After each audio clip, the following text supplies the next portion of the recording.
Ian Rush, Liverpool's all-time greatest goalscorer, a legend whose name is written into the very fabric of Anfield. But behind the 346 goals and the glittering trophies lies something darker. Because Rush himself admitted that he absolutely hated some of the men he played alongside, this isn't the celebration you might expect. In 2024, at the age of 63, Rush released something truly bizarre, a 90-minute AI-generated musical that was supposed to tell the story of a legal battle. But what it really became was something far stranger, a surreal, score-settling production that revealed more about Rush's character than he probably intended. The AI voice mispronounced his own name as Ian Rush. American accents clashed jarringly with this quintessentially British tale, and the lyrics descended into what critics called a rant, a laundry list of personal grudges wrapped in a self-praising tone. It wasn't art, it was revenge set to music. The production was styled after Hamilton, the Broadway hit, but where that musical told a story of nation-building and ambition, this told a story of petty resentments, to control his narrative in a media landscape that had moved on without him, but instead of reclaiming his story. And it begs the question, what drives a celebrated hero to air his dirty laundry in such a strange, public? The answer lies in a career defined not just by goals, but by bitter, simmering conflicts. The musical was tied to Irama, a Singapore-based firm with a dark reputation. After Irama bought their grounds,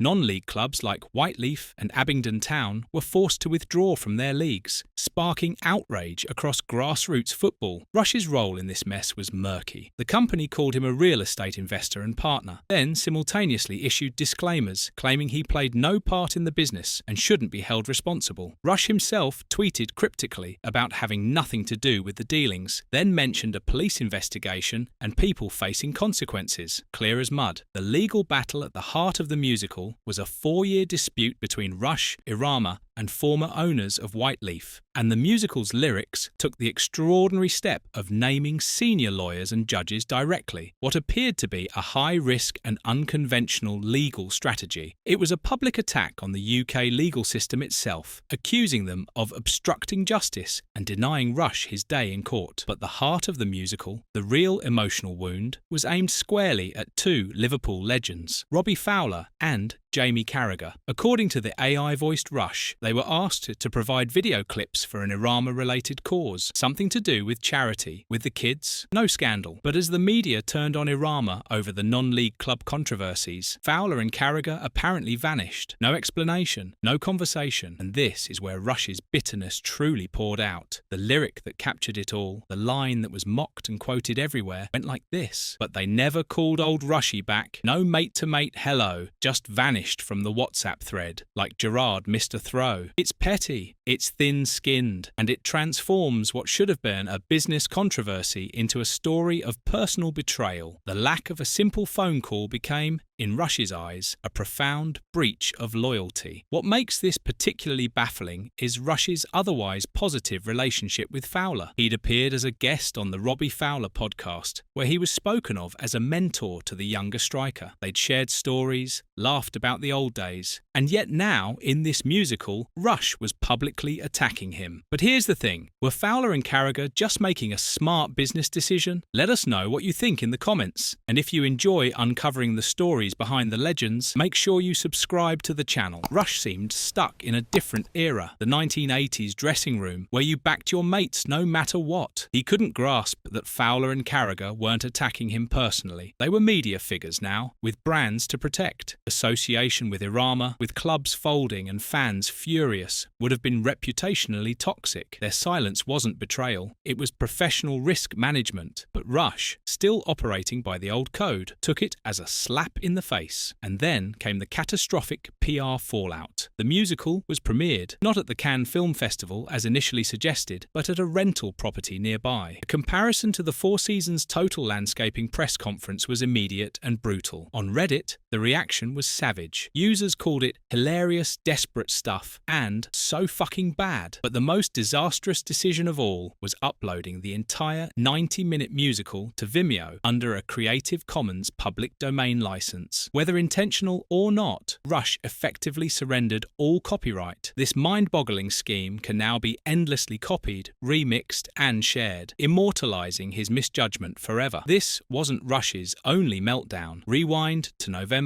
1996. Elland Road. Rush was back, facing Liverpool for the first time since leaving. After 16 legendary years and 346 goals, he'd joined Leeds at the end of the previous season. The match was billed as an unhappy reunion, desperate to score against the club he'd defined. Just before the hour mark, it all boiled over. Rush passionately appealed for a penalty, but this wasn't just a tactical protest. It was the spark that ignited an ugly skirmish, a heated scuffle involving players from both teams. Rush and Wright were both shown yellow cards. After the match, which Liverpool won 2-0, Leeds manager George Graham backed his striker, insisting a penalty should have been given. But look deeper. This was Rush buckling under the psychological weight of facing his own legacy. He'd just left the club where he was worshipped, and now he was the enemy, tasked with conquering the very institution he'd helped build. Mark Wright, wearing that famous red shirt, became a symbol of the past Rush was trying to defeat. The outburst was aimed as much at his own history as it was at the referee. A former teammate had become a proxy for everything Rush was fighting against. And yet, before any of these public feuds, before the musical and the meltdown at Elland Road, there was Kenny Dalglish, the man who would become Rush's greatest strike partner, and the man Rush openly admitted he almost hated. In his early days at Liverpool, Rush received an incessant stream of abuse from senior players, and Dalglish led the charge.